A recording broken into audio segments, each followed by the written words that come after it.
പുലിപ്പള്ളി കേസിൽ പുലിവാലി പിടിച്ചു സർക്കാർ എന്ന് തന്നെയാണ് എൻ്റെയും ടേക്ക്. രണ്ട് കാര്യങ്ങളാണ് പ്രധാനമായും പറയാനുള്ളത്. ഒന്ന്, നിയമം സാങ്കേതികമായി ജയിക്കുകയും നീതി നിഷേധിക്കപ്പെടുകയും ചെയ്തു എന്ന് പൊതുജനങ്ങൾക്ക് തോന്നിയ ഒരു പ്രധാനപ്പെട്ട കേസാണ് വേടൻ്റെ കേസെന്നാണ് ഞാൻ വിലയിരുത്തുന്നത്. നമ്പർ 2, നമ്മുടെ സാംസ്കാരിക ബോധത്തിൽ ആഴത്തിൽ വേരോടിയ സവർണതയുടെ പ്രതിഫലനമാണ് വേടനുമായി ബന്ധപ്പെട്ട വിമർശനങ്ങളിൽ തെളിയുന്നത് എന്നതുമാണ് എൻ്റെ പക്ഷം.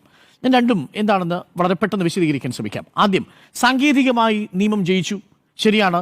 NDPS ആക്ട് പ്രകാരം 1 ഗ്രാമിൽ താഴെ മാത്രം, അല്ലെങ്കിൽ 1 കിലോഗ്രാമിൽ താഴെ മാത്രം കഞ്ചാവ് കൈവശം വെച്ചാൽ ലഭിക്കേണ്ട ഒരു കുറ്റമാണ് ഇപ്പോൾ വെറും 6 ഗ്രാം 9 പേർ ചേർന്ന് ഒരു മുറിയിൽ നിന്ന് കണ്ടെടുത്ത സാഹചര്യത്തിൽ ചുമത്തിയിരിക്കുന്നത്.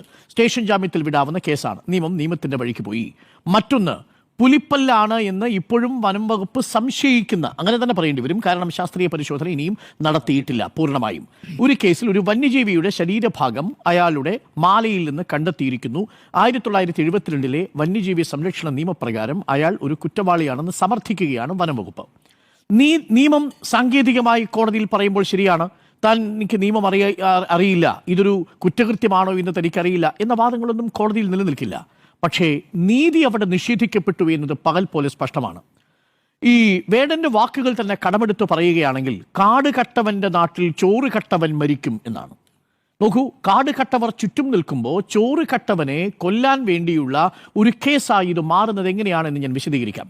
2011 നവംബർ മാസത്തിലാണ് എറണാകുളത്ത് തേവരയിൽ മോഹൻലാലിൻ്റെ വീട്ടിൽ 4 ആനക്കൊമ്പുകൾ കണ്ടെത്തുന്നത് വനം വകുപ്പല്ല, ആദായ നികുതി വകുപ്പാണ്. ആദായ നികുതി വകുപ്പ് കണ്ടെത്തിയ ഈ 4 കൊമ്പുകൾ പിന്നീട് വനം വകുപ്പിനെ അറിയിക്കുകയും വനം വകുപ്പ് വന്ന് പരിശോധിക്കുമ്പോൾ അതിൽ പല കൊമ്പിനും വേണ്ടത്ര തെളിവുകളോ രേഖയോ ഇല്ല എന്നും മനസ്സിലാക്കുന്നു. ഇന്ന് ഫ്ളാറ്റിൽ നിന്ന് കണ്ടെത്തിയതുപോലെ മോഹൻലാലിനെ എന്തുകൊണ്ടാണ് അറസ്റ്റ് ചെയ്ത് വനം വകുപ്പ് ഓഫീസിലേക്ക് കൊണ്ടുപോയി ചോദ്യം ചെയ്ത് ഇതിൻ്റെ രേഖകൾ ഹാജരാക്കാൻ സമയം കൊടുക്കാതെ, ഇപ്പോൾ എങ്ങനെയാണോ വേടന് സമയം കൊടുക്കാത്തത് അതുപോലെ കോടതിയിൽ ഹാജരാക്കാതിരുന്നത്? ചോദ്യം നമ്പർ 1. ആ സമയത്ത് നമ്മൾ എന്തൊക്കെയാണ് വാദിച്ചത്? ഏതൊക്കെ രീതിയിലുള്ള സഹായങ്ങളാണ് മോഹൻലാലിന് ലഭിച്ചത്? എവിടെ നിന്നൊക്കെയാണ് പിന്തുണ കിട്ടിയത്? ഒടുവിൽ സർക്കാർ കോടതിയിൽ എന്താ സമർപ്പിച്ച ഹർജി?